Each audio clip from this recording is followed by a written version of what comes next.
Good morning, it's Fabio and welcome back. EURUSD has continued to push in towards the downside, back in towards the overall order flow, but the main trade has to be the one that we anticipated for such a long period, and that was GBPUSD after taking out the bump in the road. Now, what I'm most proud of is that a lot of you guys have been sharing inside Discord, the link is in the description of this video, that you guys have been able to capitalize on those GBPUSD shorts. Really, these testimonials just mean the world to me when you share them, and it just really motivates me to keep on going with these market outlooks, and I'm so happy to see you guys making money on these trades. Now, let's dive into the market outlook, and we're going to kick it off from there because the markets, guys, this September, it's just been too good.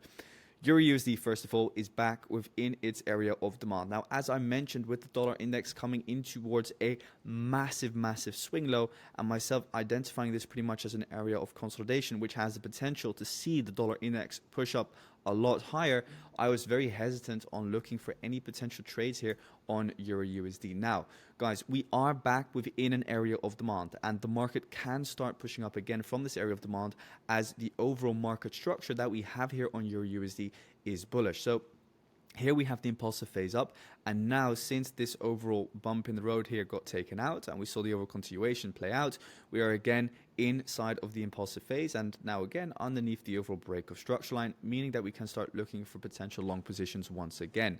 Now, with these long positions, I am a little bit hesitant to a certain extent due to the fact that, one, we left behind a lot of equal lows that I would preferably want to see taken out in the near future. And in addition to that, what happens or what is going on with the dollar index itself, which I'll discuss in a second. Now, EURUSD from purely a technical perspective does make a lot of sense to look for a long because, first of all, the swing structure is bullish, right? We see the push up, we see the pull back down, we see the push up. So we just want to continue looking for longs as long as the daily fractal structure holds. And in addition to that, the daily fractal structure is indeed bullish between that low and this high. So based on fractal structure, we've now retraced into the 0.5 Fibonacci retracement level or even underneath it. So we could potentially look for long once again. Now, in order to look for long, we need to take out liquidity, which the market has pretty much done by taking out this low over here. Now, for euro, there are two liquidity lows, this one that we have over here and this one that we had over here. We've taken out the first one, so who knows, once we start seeing a fractal structure shift, we could look for longs, but that would mean that we need to take out this high over here, and then we could look for long again.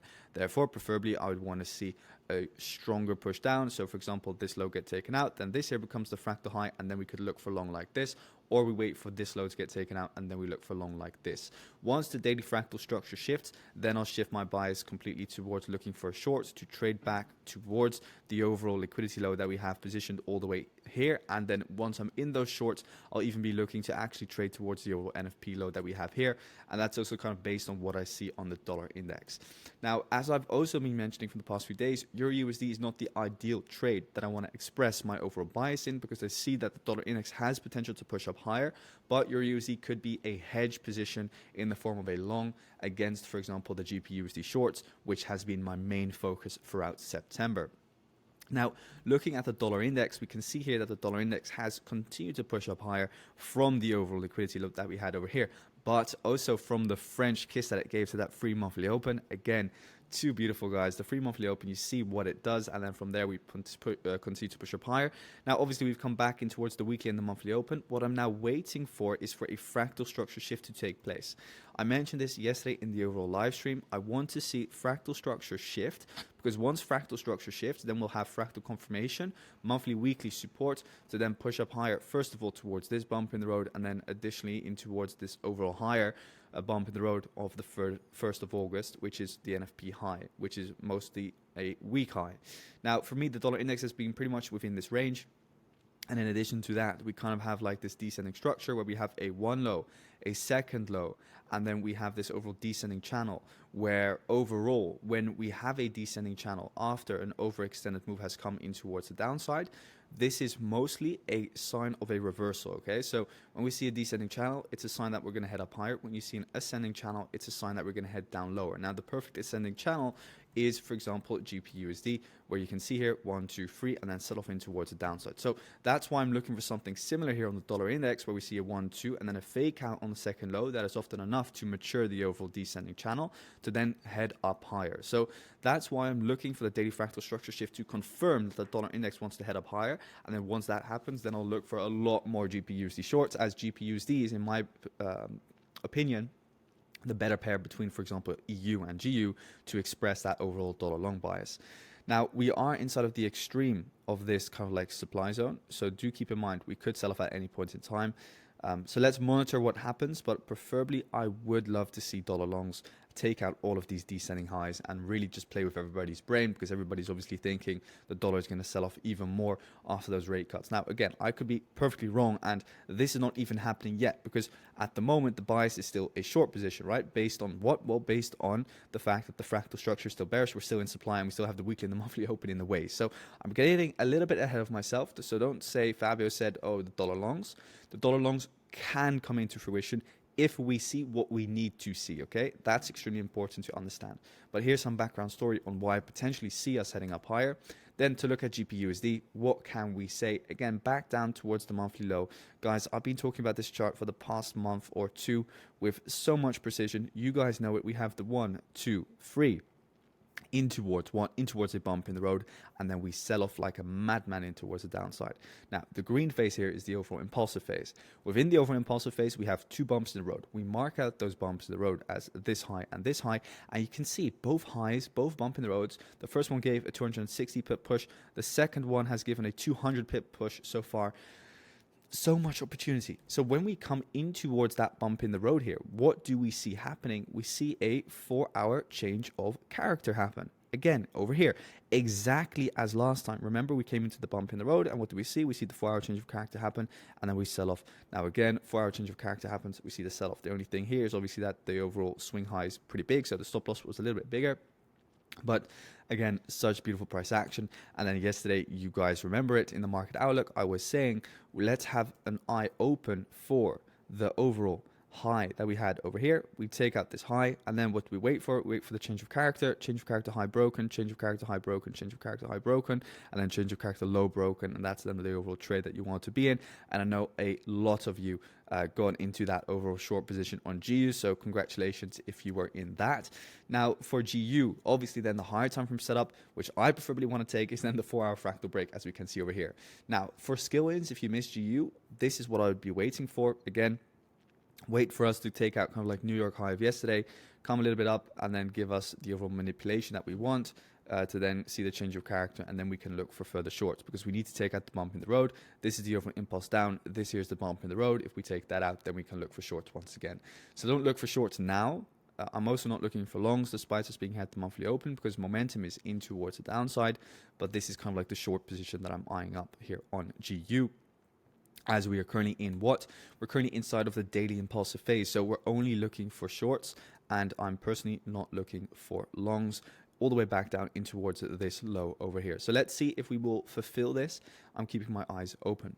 Now going into AUDUSD, AUDUSD continued to sell off as well, pretty much in line with what we highlighted yesterday. Again, this was the overall supply zone weekly open, and it just sold off.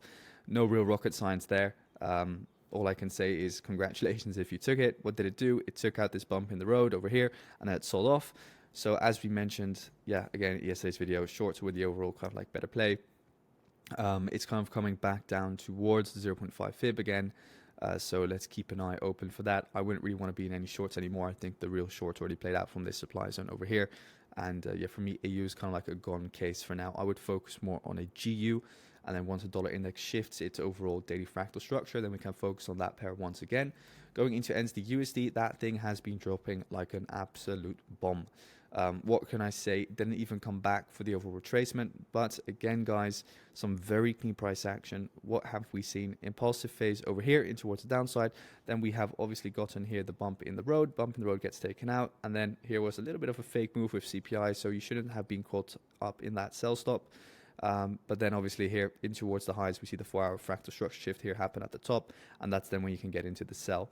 So congratulations if you took that. Not the easiest trade to take, but a nice trade overall. Now NZDUSD is in the impulsive phase. after taking out these two equal highs here. Again, these two equal highs acted as liquidity. We took that out and then we sold off, but we never closed above. So the overall swing structure is still bearish and it held. For now, the overall order flow is bearish. So if we were to retrace, just look for more shorts after taking out a bump in the road. Now, where do we have a bump in the road? Well, a bump in the road could, for example, be, let's say, this high here, this high here, this high here. Like, wait for those liquidations to take place and then look for a further short position. And then moving on into dollar Swiss, dollar yen, dollar CAD, and of course we have gold. Dollar Swiss has retraced back up towards the 3-month level. This is a interesting short opportunity, though not my favorite setup, just because we're leaving so much descending highs behind. But it is a potential short position if the 4-hour fractal structure were to shift. The only thing that I'm not really liking is that there's not really any bump in the road here that we've yet taken out. So I would prefer it to actually kind of manipulate a little bit more further in towards the highs. And then in the future, maybe once it breaks below the 3-month level, get into some more shorts again. But I'm not really favoring a too aggressive short here. But let's see what happens for our fractal structure wise. And then maybe on the lower time frame, you could look for shorts, but definitely not my favorite position. Dollar yen, we can see that this has been back in consolidation. Yeah, it continued pushing up higher as we wanted after obviously taking out the range low. Which happened over here, right? So we take out the overall range low. What do you see? We reverse back in towards the highs as we explained in yesterday's market outlook as well. For now, we have been taking out some liquidity, but personally, I wouldn't be trading USDJPY at this current position. I would only be looking for shorts if we retrace back up towards the overall swing high or a little bit more into premium pricing. And again, what is premium pricing? Premium pricing is everything above the 75% fib retracement level. So that's over here. So I would be looking for shorts only pretty much from there. And then we have dollar CAD. So dollar CAD continued pushing up higher from the monthly open. Too bad it didn't take out the overall swing low down here. That's why I'm not really interested in trading USDCAD at the moment. I would want to see it maybe drop one more time. And then, for example, look for a long position after it manipulates the low. And then we have gold. Gold has slowed down within that daily demand zone. Which we highlighted, which is also a 4-hour demand zone. And inside here, you can look for longs, but it's very manipulative at the moment. Again, what you see here is an overall impulse down. Then what happens is that it takes out the bump in the road of that impulse down, and then it sells off again. So keep your eyes open for gold longs, but it's definitely not a trade that I absolutely love taking. I would really want to see a little bit more confirmation that there's really going to be some upside. So break structure here and show us that it's ready to continue pushing up higher, because for now it's just fractal bearish. And it's not interesting at the current levels to look for longs. It needs to give a little bit more bullish confirmation if you were to look for those long positions. So that's it for today, guys. Thanks so much. Again, my main trades that I'm looking for is NZDUSD, GBPUSD shorts. And for the rest, NZDJPY obviously played out so beautifully within its overall impulsive phase, and is now again as well stalled at the monthly open. So yeah, I mean, congratulations for all of you and all the trades you've been taking. I've been loving seeing it all, and I wish you a fantastic weekend and just have an amazing day. A lot of love. Fabio out.